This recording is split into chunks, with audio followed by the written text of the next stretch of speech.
और 26 सितंबर 2025 को हमको बताते हैं कि तुम्हारा कॉलेज बंद हो चुका है। आरटीओ वाले आते हैं, कुछ हमको 4 कॉलेज का ऑप्शन देते हैं कि इन 4 कॉलेज में चले जाओ, नहीं जाते हो तो फिर आरटीओ के धक्के खाना, फिर हम कुछ जिम्मेदारी नहीं लेंगे। 350 बच्चे हैं थर्ड ईयर और फोर्थ ईयर के मिला के, जिनको अलग अलग कॉलेजों में भेजा जा रहा है। ना घर वालों को बताई ना हमको बताई, हमसे बोल रहे हैं आपका कॉलेज बंद हो गया, अब आप आओ और कॉलेज चूज कर लो जो आपको चाहिए।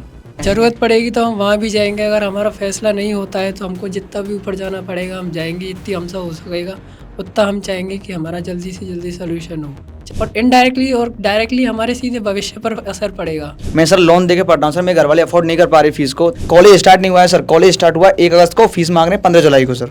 उन्होंने मेरे को भेजा किसी आशा से लेके भेजा, पर लेकिन सर ये मेरी आशा को बहुत निराशा में बदल रहे हैं सर। ये राजस्थान में उच्च शिक्षा का कैसे माहौल बनाया जा रहा है, इसकी एक वानगी देखने के लिए आज ये स्टोरी सुनिए। आर्यन कॉलेज नामक एक कॉलेज है जिसमें बीटेक की पढ़ाई कर रहे काफ़ी बच्चे लंबे समय से पढ़ रहे थे, लेकिन अचानक कॉलेज प्रशासन ने फैसला किया कि वो अब इंजीनियरिंग कॉलेज को कंटिन्यू नहीं कर पाएंगे। 20 सत्र में फीस ले चुके हैं लेकिन मना कर दिया और कहा कि हमें आर्थिक रूप से परेशानी हो रही है। लेकिन देखिए दूसरी तरफ मेडिकल कॉलेज खोला जा रहा है।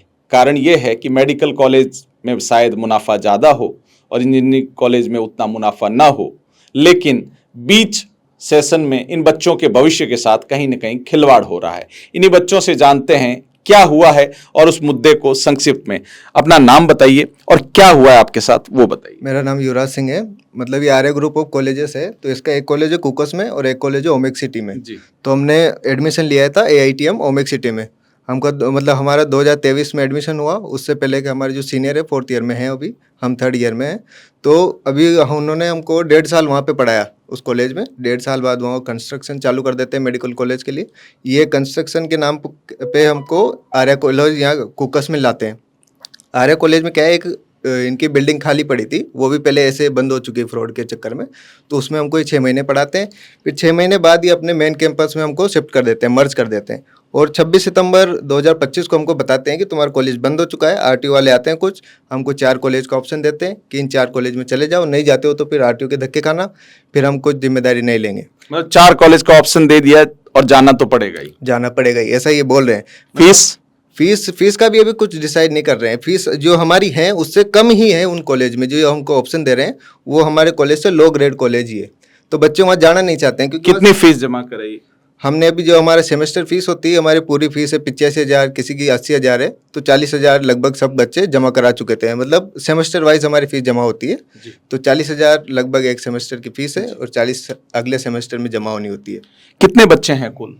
350 बच्चे हैं थर्ड ईयर और फोर्थ ईयर के मिला के, जिनको अलग अलग कॉलेजों में भेजा जा रहा है। जो सबको एक कॉलेज में नहीं, अलग अलग? नहीं, सबको अलग अलग कॉलेजों में जहाँ जहाँ पे सीट खाली है, और C ग्रेड कॉलेजों में भेजा जा रहा है। और जबकि हमने एडमिशन लिया था तो A+ ग्रेड कॉलेज में लिया था आर्या में, हमें दबाव के बनाया जा रहा है हमारे ऊपर।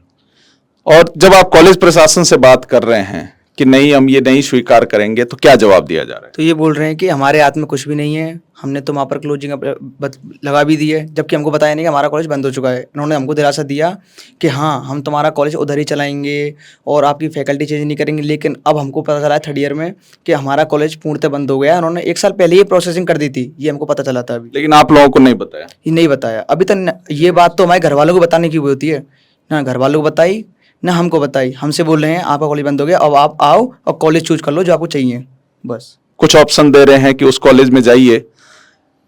परिवार को क्या बोलेंगे इस पे, या बताया परिवार को? हमारे फैमिली को कुछ भी नहीं बताया गया है, जबकि अगर हम कॉलेज में एक दिन भी ना जाए तो हमारे घर पे फ़ोन कर दिया जाता है कि आपका बच्चा कॉलेज नहीं आ रहा है। लेकिन इतने बड़े मुद्दे के बाद में हमारे घर वालों को कुछ भी नहीं पता है। उनको ये तक नहीं पता है कि उनके बच्चा किस कॉलेज में आगे पढ़ने वाला है या ये कॉलेज वाले क्या करना चाहते हैं। आप लोगों ने किसी सरकारी अधिकारी या मंत्री से बात की? हमने मेल्स वगैरह भेजे हैं, AICT को भेजा, RTO को भेजा, कॉलेज को भेजा, जो भी उच्च मतलब जो भी उच्च पद पे हैं उनको मेल भी भेजा है। और बाकी जो छात्र संघ संगठन के जो व्यक्ति हैं उनके अध्यक्ष वगैरह उनसे भी बात करी, अंदर जाके हमने बात भी करी, हमें अंदर से कोई रिस्पॉन्स नहीं मिल रहा है। अभी कोई रेस्पॉन्स नहीं मिल रहा है। राजस्थान के उच्च शिक्षा मंत्री प्रेमचंद बैरवा हैं, उनसे मुलाकात करने जाएंगे क्या? यस सर, ज़रूरत अगर पड़ी तो वहाँ भी जाएंगे। ज़रूरत पड़ेगी तो हम वहाँ भी जाएंगे। अगर हमारा फैसला नहीं होता है तो हमको जितना भी ऊपर जाना पड़ेगा हम जाएंगे, जितनी हमसे हो सकेगा उतना हम चाहेंगे कि हमारा जल्दी से जल्दी सोल्यूशन हो, चाहे हमको कहीं भी जाना पड़े। बीच सेमेस्टर में बीच पढ़ाई के दौरान इससे आपको कितना धक्का पहुंचा है? सर बहुत ज़्यादा, क्योंकि हमारी तो फाइनल ईयर है, अब इसके बाद तो कोई ऑप्शन भी नहीं है हमारे पास। अगर हमको वो वाली डिग्री ना मिल के एक सी ग्रेड की डिग्री मिलेगी तो क्या ही वैल्यू रहेगी उस डिग्री की, वो दिक्कत है सबसे बड़ी। और सर अगर हमको जेईसी जैसे इन कॉलेजेस में भेजा जाएगा तो ये हमारा प्लेसमेंट का टाइम है, और उन जो कॉलेज हैं उनमें क्या है, कंपनी वगैरह कोई भी नहीं आती है, तो उससे हमारे सीधे प्लेसमेंट और इनडायरेक्टली और डायरेक्टली हमारे सीधे भविष्य पर असर पड़ेगा। तो ये हमारे लिए एक बहुत बड़ा इशू बन चुका है, प्लेसमेंट से रिलेटेड भी और कॉलेज से रिलेटेड भी सर। और सर इन्होंने फीस भी भरवा ली है। मैं सर लोन दे के पढ़ रहा हूँ सर, मेरे घर वाले अफोर्ड नहीं कर पा रही फीस को, तो उन्होंने मेरा लोन का प्रोसेसिंग करवाया था सर। तो मेरा लोन आता था सर, उसकी 85,000 फीस इन्होंने जब भी भरवा ली थी कि इसको भर दो सर। डेट दी थी 15 जुलाई को भर दो फीस को, अगर नहीं भरोगे तो आपका फाइन लगेगा सर। कॉलेज स्टार्ट नहीं हुआ है सर, कॉलेज स्टार्ट हुआ 1 अगस्त को, फीस मांग रहे हैं 15 जुलाई को सर। फीस पहली मांगो, जब अगर ये ऐसा ही होता तो बता नहीं देते ना, हमारा ATM बंद हो चुका है और ये भी नहीं बताया सर हमको। क्या करते हैं आपके पिताजी? सर मेरे पिताजी सर एक दुकान है सर छोटी सी फल की, उसको चलाते हैं सर। इतना बड़ा हमारा प्रोफेशन नहीं सर कि इतना अफोर्ड करे सर। क्या सपना देखा था?